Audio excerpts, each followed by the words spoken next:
Hey everyone, it's Emily Fox. Today's video is going to be all about the books that I've recently added to my TBR, specifically from the library. Every year, about 50% of the books that I read are from there, and if they're not, I bought them at library sales. I love my library. I'm always recommending the app Libby, which not sponsored. I wish they would. But I love Libby. You can link your library card. This doesn't work everywhere, but look it up. You might be able to use it. And I'm able to use 2 library cards that I have on there. So I always have access to ebooks and audiobooks constantly. And I have a bunch of books on my waiting list. I can do personally 30 books on old. So we're going to go through some of them and I'll let you know why I added them, what I'm looking forward to reading them. And you can tell me if I should put them high on my TBR, if I can, and if I should remove them. Because honestly, I'm doing this video right now because I have put down like 5 audiobooks in a row because I'm not enjoying any of them. And that's kind of why I like using my library too. I tend to test new releases and books that I'm not sure are my main genre, so I don't feel bad not finishing them, and it's obviously a lot less expensive. So there's that. So it doesn't surprise me that I don't finish more books from the library than the ones I buy brand new, for example. But yeah, let's talk about it because I'm struggling.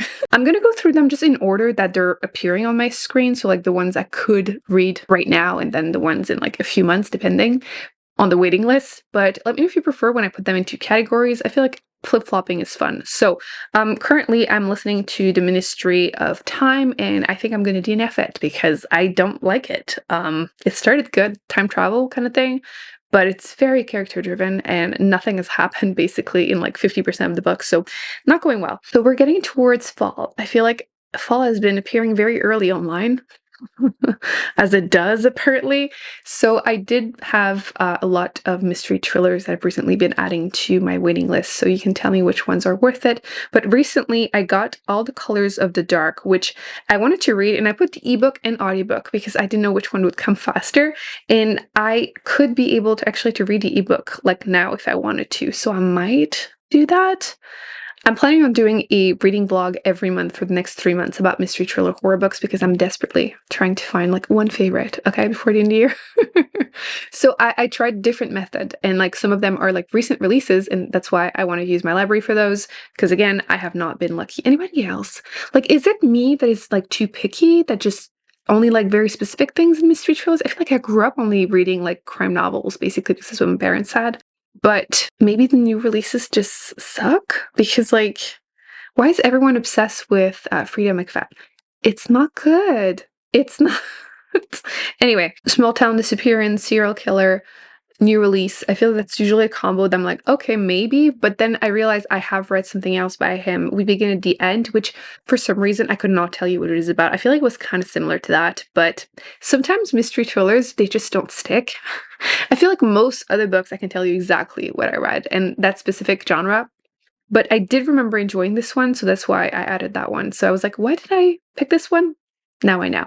It's not just because it's a new release. I have read something else by the author and enjoyed it, which is again going to be a big thing for me in the upcoming weeks for that challenge because I haven't been very lucky about trying new ones, so might as well just stick to authors that have worked for me. If you've read it, definitely let me know how it went because again, I could read the ebook or listen to the audiobook depending. I'll probably see it in a bit. So I have some that I've mentioned before, so I'm going to skip a couple. Never Whistle at Night is I think it's a short story collection, Indigenous dark fiction anthology, which I added almost a year ago to my waiting list at the library. It happens, but we're going back to fall, so I feel like I should be listening to that. That one is an audiobook, 13 hours. I also love listening to audiobooks that are nonfiction. I just did a video about nonfiction. I am trying to read more of them. I have been doing so for a couple years, but I feel like they just work really well as audiobook for me. So trying different ones. The first one, okay, Vulture Capitalism. That is not necessarily a topic that I'm really into, but I realized that I haven't tried that many that were written by women. And I feel like the vibe is probably going to be different. Hopefully. This one is about corporate crimes, backdoor bailout, and the death of freedom. But I wanted to try something new, and again, I haven't read any of those books written by women, and it's about 12 hours, so we'll see how that one goes. But again, I love using my library to try different things, so I'll do that. I also have Poverty by America, which is 6 hours, and another nonfiction, so I wanted to try this one. I've seen it going around. I do like to try some nonfictions that are like popular slash new releases. So again, library is good for that. In the past, I've said that I don't like to listen to fantasy books as audiobooks, specifically like adult ones, like hard fantasy. No, high fantasy. Thinking of sci-fi.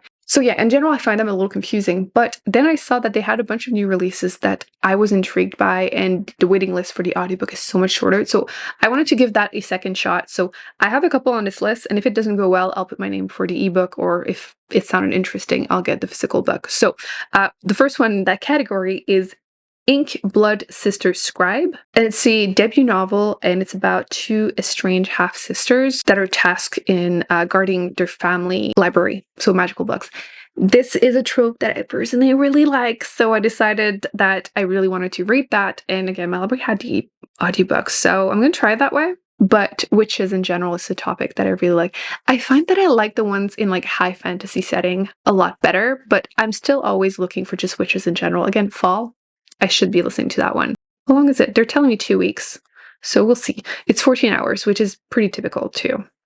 I have mentioned this one in the past, but I want to mention it again because I really need to read it. And it is Elena Knows. And I mentioned that recently. I did a video where I was talking about a bunch of books that were translated into English. I'm trying to read more books that are not like the ones that you see everywhere. And they might be popular, but not here, like Canada or like US, which is most of the people on the internet, it feels like, and on Booktube. So this one, the story was definitely something that was appealing to me too, but it had won some awards, I'm pretty sure. But this woman, she's older, she's sick, and her daughter was kidnapped and murdered, and the police, did their thing, but not really. So she decides to go and figure out what actually happened and possibly get revenge. I don't remember all the details because again, it's been on my waiting list since May of 2023. So, I will get around to reading that one. I believe it's like 100 something pages too. So I have the ebook on the waiting list. So I will be reading this hopefully soon because revenge, like female rage, definitely something that I like. I don't know if it's actually what it's going to be like, but again, it was really popular. I know it won some awards, and I want to say that it was in, where was it? It was shortlisted for the International Booker Prize. So if that's something you are intrigued about. And I believe it was translated from Spanish, I want to say. One that is another recent one that I want to try, and again, it's a mystery thriller, so I didn't want to actually commit to buying it. So we're using the library as an audiobook, How to Solve Your Own Murder. First off, title, yeah, you grab my attention. I want to read you. And it has been like a bestseller, new release, so it's been getting a little hype, so I want to try it for myself. And I think it's supposed to be like funny-ish, kind of humorous, which can be so hit and miss for murder mysteries, but they were comparing it to the Thursday Murder Club, which I did overall enjoy the tone of it. You're following like old people that are still solving murder mysteries, which it worked. But in this one, you're following a woman who spends her whole life trying to prevent her foretold murder, only to be proven right 60 years later. So I feel like the premise sounds really intriguing. We'll see if it works for me or not, but I had to put that on my waiting list, obviously. So this one is 11 hours as an audiobook, and it's saying 3 weeks. So I'm definitely reading or listening to that in the upcoming weeks for fall for sure. Another nonfiction, because again, one of the main things I get from the library, In the Dream House. This one is only 5 hours, and I believe this is about main character, the author, going through like DV. Yes, and I believe it was also a sapphic relationship, but it's been on my waiting list for a little while, so that's why I'm like a little confused. But yes, I really wanted to try this one. I've heard good things, and it's a really short audiobook, so like might as well. Maybe I should listen to my own advice, because I mentioned that that's a good way to get into listening to more nonfiction, to go towards the shorter ones you already have on your waiting list. I should do that. I would actually finish some nonfiction, some audiobooks. The next one is also a new release. I've seen it going around. This is the new Menopause, which, yes, I'm a little young for this, but I feel like it's another book that is related to a topic that I've been reading a lot about, which is misogyny in healthcare. I've been reading a lot of books on that topic, and I feel like menopause is so if this was happening to me, it would be so well known, so well researched. So I thought it was really cool that there are more and more books that are coming out with more recent research on the topic. I feel that's something that you should be prepared. It's so hush-hush. Like, okay, older women will complain about like getting hot or something. But like, you don't know all the details, and I feel like with the whole thing with, hormones are bad for you, and then, actually, it didn't cause cancer. We need more research. So I thought it was cool that it was a new book on the topic, and I would like to be prepared for whenever perimenopause happens to me. I know it can start early for a lot of people, like 30s. So I want to learn more about it, and it's about 10 hours. So I'll let you know how it goes, but this one is supposed to be about navigating your path through hormonal change with purpose, power, and facts. So I'm going to try it. The author is a MD, which is important because I feel like these are topics that are really interesting, but they need to be written by the right people because I had read the one about birth control, which you've most likely seen this book. It was everywhere for a while. And I read it and it kept, like, the topic is really important, but then it kept just ringing wrong. Like, literally in the intro, the author mentions that, oh, this book is for everyone, even feminists. That was not a good start. It kept happening throughout the book. So I looked up the author when I was done with it because, again, interesting topic, but something was bugging me. And turns out, first off, she doesn't have, like, she has a PhD, but it's not even in science or like health, nothing. And she's also associated with I think it was a Christian university. Like a wrong person to be writing this book. Yeah. So I'm trying to be more selective with the authors of the topics that interest me too. So yes, she's an MD. So we're hoping that this one is going to be good. I've seen good reviews, but we'll see how I feel about it. I'll let you know. Some sci-fi that I also want to try to see if I can go through them as audiobooks before committing. We have These Burning Stars, which also a new release. This one has morally gray female characters. I think it's like a revenge story. And I've heard that the 3 female characters are really interesting. Again, more complex. So I wanted to try this one, but I haven't been buying a ton of books this year. So I wanted to try again to use my library as much as possible. And we'll see if I can go through this one as an audiobook. Again, high fantasy. Hard sci-fi can be a bit too complex sometimes for me to just listen to them. It depends how it goes. Obviously, narration plays a role with writing. So it's 15 hours, which is another thing. I'm like, if they're too long, can be a bit harder to go through, but I'm going to try it. If I like it and I can't deal with the audiobook, I'll get the physical book, but I might as well try it. Another nonfiction I wanted to try is The Age of Magical Overthinking. So I didn't know a ton about the book. I haven't seen it going around too much, but I do like the cover and I have read in the book by the author. So again, I'm trying to do that more often. She wrote a book about cults. Is it cultish, the title? I'll put it on the screen. And it was really interesting because I'm not a big cult person. Like, I don't read or like listen. I feel like it goes with crimes, I feel like.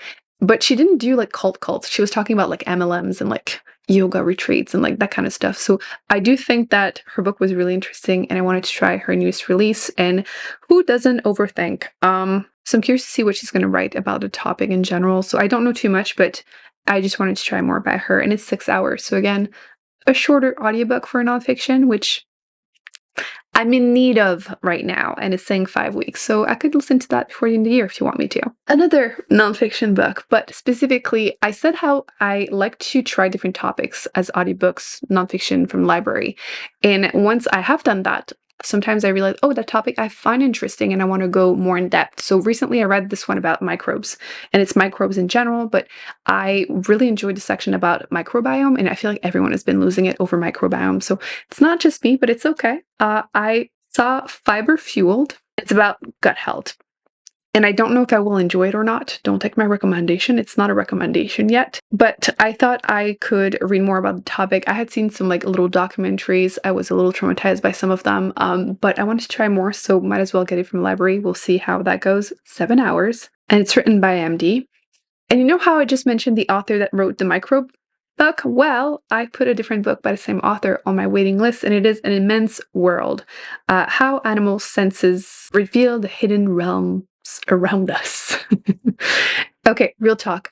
This was on a list of like new releases, nonfiction book. I think it was on Goodreads. Like, they don't really recommend on their awards anymore that many nonfiction, but this one was on the list. And again, I recognize the same author. And I feel like I used to watch a ton of documentaries of like animals, and I thought maybe it would give me some of those vibes back, and I will, feel like life is worth living all over again. So it's bright green. Obviously, I wanted to check it out. But yeah, 14 hours. I'll let you know how that one goes. But they're saying like 7 weeks also. So I'm not in a rush to pick that one up. But eventually, when I need hopefully positive vibes, I'll pick this up. Now we're back to a bunch of mystery thrillers because again, I wanted to read more in the upcoming weeks, but they're new releases, so the waiting list is a bit longer, but I'm intrigued. The first one is Daughter of Mine, which Megan Miranda, I have read a ton of her books. She tends to be like a 3.5 author for me, which sounds bad, but again, mystery thrillers has been a shit show for me. It's been so bad. I feel like out of 10 that I read, there might be like 5 that I hate, and then you'll have like 3 that are okay, and then 2 maybe that I like. Like, and maybe one of those 2 I love. Like, it's been bad. It's been really bad, and like, it's making me question. Again, if it's me, probably not. So when you have an author that is like consistently good, you take it. You take it. And she tends to write a lot of murder mystery in small towns, which to me, that is cozy. So I like to pick up her books. I feel like they're perfect beach read too. I have read a couple of those. I really liked All the Missing Girls. And then her newest release-ish, the pink one. I really like that one. I think it's an unpopular opinion, but personally I really liked it. And her worst one, in my opinion, is The Quiet One. Throwing you more recommendations here. So I wanted to try a newest release. I don't want to know what it is about. It's 10 hours and I will be reading it in 9 weeks unless people return the books faster. Then you have Murder Road from Simone St. James. Again, an author, I've read a bunch of her books. She tends to write murder mystery in small towns-ish. She tends to play with timeline too, and like, is it paranormal? Like, I like her books. This is Murder Road, again, her newest release, 9 weeks-ish. Don't want to look. So 9 hours. I'll let you know, obviously, once I've read it, but some books I just don't want to know before I read them. Again, mystery thrillers, I don't want to know. Going back to some nonfiction, we have It's Not Hysteria. We're going back to that team for me. And again, written by an MD. I'm not making that mistake again. I've been burned. This one is about everything you need to know about your reproductive health, but we're never told. We're seeing the pattern here, right?